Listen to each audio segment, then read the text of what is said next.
All right, let's just jump right into this. We're talking about a piece of technology that honestly feels like it's been ripped straight out of a sci-fi movie.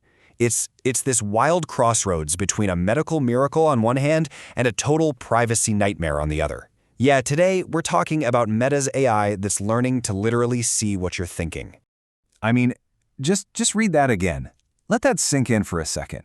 What if an AI could analyze your brainwaves and instantly generate a photorealistic image of exactly what you were looking at? This isn't some plot point from a futuristic film. No. This is the very real question that researchers and, tech giants are throwing everything at to answer right now. This is pretty much the holy grail of interface technology. So, the big question is, how on earth is this even possible? Well, it's not magic. It's a field of science that is just exploding right now. Let's break down exactly how you go about decoding the human brain. Okay, so the core tech here is something called a non-invasive brain-computer interface, or BCI for short. And that non-invasive part, that is absolutely key. It means no surgery, no implants, none of that scary stuff. We're talking about a device that can read your brain's signals from outside your skull. That makes it way safer and, frankly, way more accessible for, well, everyone.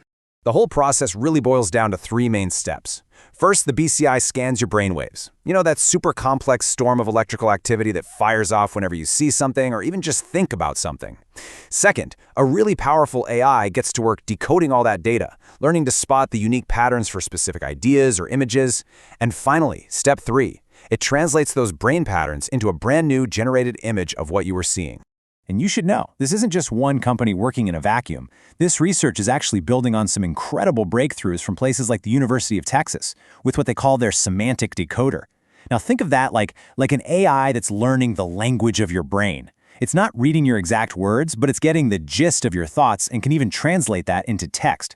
Then you've got Meta, which is taking this even further with a technology called magnetoencephalography, or MEG. It's an incredibly sensitive way of listening in, not to the electrical signals themselves, but to the tiny little magnetic fields those signals create. It's kind of like hearing the hum of the power lines instead of just seeing the light bulb go on. Much more subtle. Okay, so before we dive headfirst into the whole dystopian side of this, it is so important to understand the why. The initial motivation here is truly an incredible medical promise, a genuine new hope for communication. Think about it. For people with conditions like locked-in syndrome or severe paralysis, this isn't just a cool gadget. It could be, well, everything. Imagine being completely unable to speak, to move, to tell someone you're in pain or that you love them.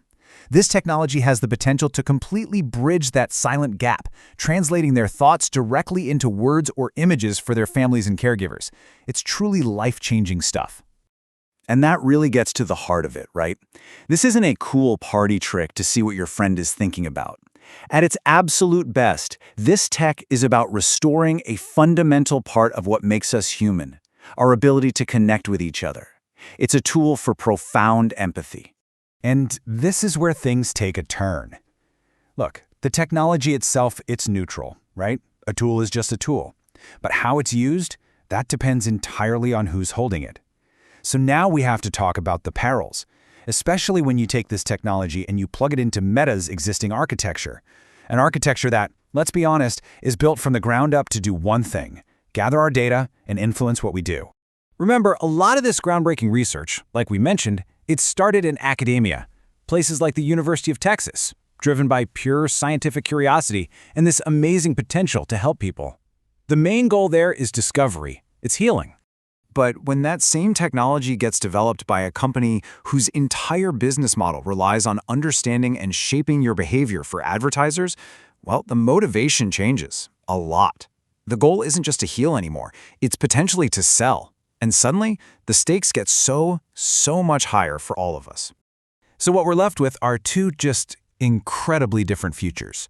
We're standing at a fork in the road. On one side, you've got that medical miracle we've been talking about, giving people their voice back, offering real help.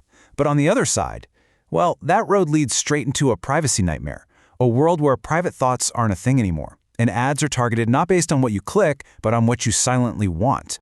And this forces us to grapple with a whole new idea: digital telepathy. The power for tech to not just see what you type or hear what you say, but to interpret your raw, unfiltered thoughts. This is it. This is the final frontier of data collection, your own consciousness. So, where do we go from here?